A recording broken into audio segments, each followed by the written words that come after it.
Twelfth class chapter 11 की miscellaneous exercise पे आज हम क्वेश्चन डिस्कस करेंगे। 6th वन मिसलेनियस है, दैट्स व्हाई। अदरवाइज ये दो लाइंस की इक्वेशन दे रखी है और हमें ये दे रखा है these two lines are perpendicular to each other and find the value of K. ये आप के देख रहे हैं।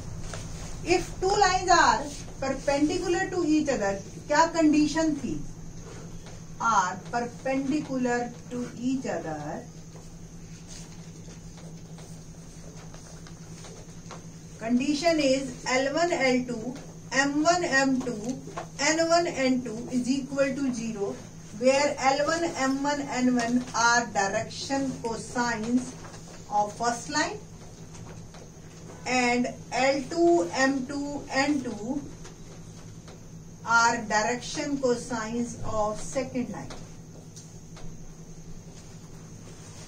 First of all, दिमाग में आपके लाइन की equation in Cartesian form clear होनी चाहिए कि x minus x1 y minus y1 upon m z minus z1 upon n is equal to k।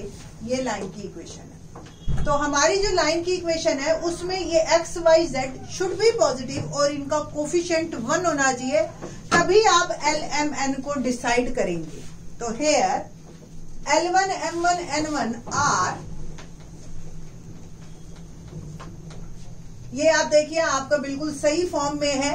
तो -3 2k and 2 and L2 M2 N2 R same, ये भी position आपकी बिल्कुल exact same है। तो 3k 1 and -5 according to condition fulfil करते हैं। तो -3 into 3k plus 2k into 1 plus 2 into -5 which is equal to 0 put कर दी। -9k plus 2k -10 is equal to 0। Subtract कीजिए -7k और 10 को उधर भेज दीजिए। k की वैल्यू आ गई 10/7 माइनस में। Okay, so the value of k is -10/7 और let's start question number 7।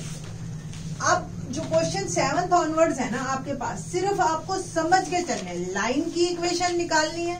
तो आपके दिमाग में होना चाहिए कि लाइन की इक्वेशन के लिए या तो आपके पास एक पासिंग पॉइंट और एक डायरेक्शन वेक्टर दिमाग में रखो। R1 is equal to A1 plus lambda B1। और अगर दो पासिंग पॉइंट हो, ए और बी पासिंग पॉइंट है आपके पास, तो लाइन की इक्वेशन होती है ए प्लस लैम्डा बी माइनस ए। ठीक है, तो डायरेक्शन वेक्टर चाहिए हमें लाइन का और एक पासिंग पॉइंट चाहिए। क्वेश्चन नंबर 7 डिस्कस करते हैं। क्या है? Find the vector equation of the line passing through 1 2 3। तो एक ऐसी लाइन की इक्वेशन चाहिए जो कि पासिंग पॉइंट तो उसका दे रखा है 1 2 3 and perpendicular to the plane. आपको अगर प्लेन की इक्वेशन ध्यान हो, मैं पहले लिख देती हूं।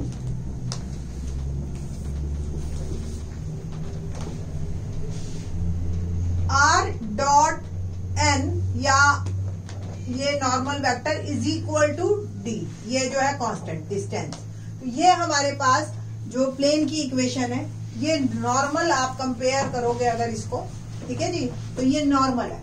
और प्लेन का जो नॉर्मल होता है वो कुछ इस तरीके से होता है। ये अगर ये मार्कर आप ले लो तो इस प्लेन की इक्वेशन में ये ये जो है मार्कर, ये हमारा नॉर्मल है। So direction cosines of normal of plane, normal of plane I plus 2j minus 5k। As you know, normal जो है प्लेन के ऊपर परपेंडिकुलर है। और सपोज कोई एक लाइन है जो प्लेन के ऊपर ही परपेंडिकुलर है, जैसे ये लाइन हो गई, ये नॉर्मल है, तो डेफिनेटली जो लाइन है वो नॉर्मल के पैरेलल है। और अगर ये पैरेलल है तो इनके डायरेक्शन कोसाइंस भी सेम है। So normal of plane and perpendicular line of plane is parallel to each other. So direction cosines of a perpendicular line of plane is I plus 2j minus 5. Passing point दे रखा है, direction vector दे रखा है, आपको line की equation निकालनी है। तो अगर आप फॉर्मूला ध्यान हो आपको वेक्टर फॉर्म, तो r is equal to a is I plus 2j plus 3 plus lambda b is I plus 2j minus 5। ये आपकी लाइन की इक्वेशन है। क्या किया हमने, हमें एक लाइन की इक्वेशन निकालनी थी जिसका पासिंग पॉइंट दे रखा है और इस प्लेन के परपेंडिकुलर है। तो अगर इस प्लेन के परपेंडिकुलर है तो नॉर्मल के पैरेलल है, और जो नॉर्मल के डायरेक्शन कोसाइन है वही हमारी लाइन के हमें मिल गए। तो पासिंग पॉइंट मिल गया और डायरेक्शन वेक्टर मिल गया, तो इक्वेशन भी बन गई।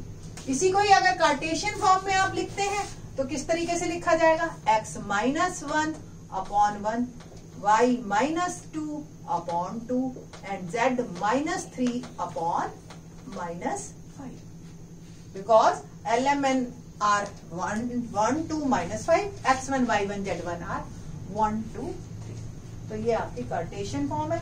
दोनों ही फॉर्म्स आपको लिख के आनी है पेपर। नेक्स्ट वेक्टर इक्वेशन ही पूछी थी उसने हमें लाइन की, तो वेक्टर फॉर्म हमने लिख दी। क्वेश्चन नंबर 8 देखते हैं। देखिए 8th और 7th में फर्क देखना पहले। Find the equation of the plane passing through ABC and parallel to the plane R dot I plus J plus K is equal to, देखिए अब वर्ड है पैरेलल, बट एक जो मेजर इंपॉर्टेंट वर्ड है वो है, इसमें हमें लाइन की इक्वेशन निकालनी थी, इसमें हमें प्लेन की इक्वेशन निकालनी। अगर प्लेन इसी के पैरेलल है तो डेफिनेटली नॉर्मल तो इसका जो होगा वही उसका भी होगा।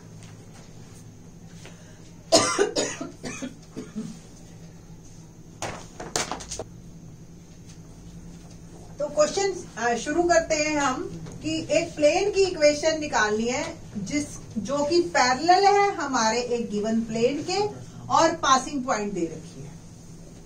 अगर आपको ध्यान हो, अगर हमें एक डायरेक्शन वेक्टर या नॉर्मल वेक्टर दे रखा और एक पासिंग पॉइंट दे रखा हो, तो प्लेन की इक्वेशन का फॉर्मूला था r minus a dot n is equal to 0। ये वेक्टर फॉर्म थी। और ax minus x1 plus b y minus y1 plus c z minus z1 is equal to 0, where x1 y1 z1 are passing point and a b c are direction cosines of normal।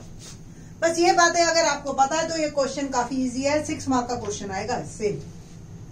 So normal of given plane is I plus j plus k,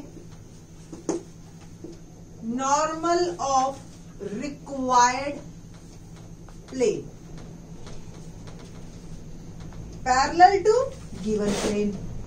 तो definitely जो normal होगा वो should be same. Suppose एक ये plane है आपके पास, एक ये प्लेन है आपके पास, और दोनों का नॉर्मल तो बेटा जी सेम होगा ना, अगर ये दोनों आपस में पैरेलल है। ठीक है, तो ये ध्यान रखना है आप। तो अगर ABC निकालना है तो 1 1 1, और अगर वेक्टर निकालना है तो ये है आपके पास। Now passing point of a plane is AI plus BJ plus CK। Vector form निकालते हैं। Vector equation of a plane is R minus AI plus BJ plus CK dot N I plus J plus K is equal to 0। ये मेरी vector equation. और अगर cartesian निकालनी है, cartesian equation of a plane is ABC 1 1 1 और x1 y1 z1 x minus a 1 y minus b 1 z minus c is equal to 0। और we can say that x plus y plus z is equal to a plus b plus c। Solve कर लीजिए इसको। तो ये था आपके पास, अगर line की इक्वेशन निकालनी है तो देखिए खुद ही उन्होंने बड़े आराम से प्लेन परपेंडिकुलर दे दिया। प्लेन की इक्वेशन निकालनी थी तो प्लेन पैरेलल दे दिया। दोनों में ही सेम चीज है कि अगर लाइन है तो नॉर्मल पैरेलल हो गया और प्लेन है तो नॉर्मल सेम। ठीक है जी। तो होप सो ये क्वेश्चन आपको समझ आए होंगे। बाकी के क्वेश्चन इन द नेक्स्ट।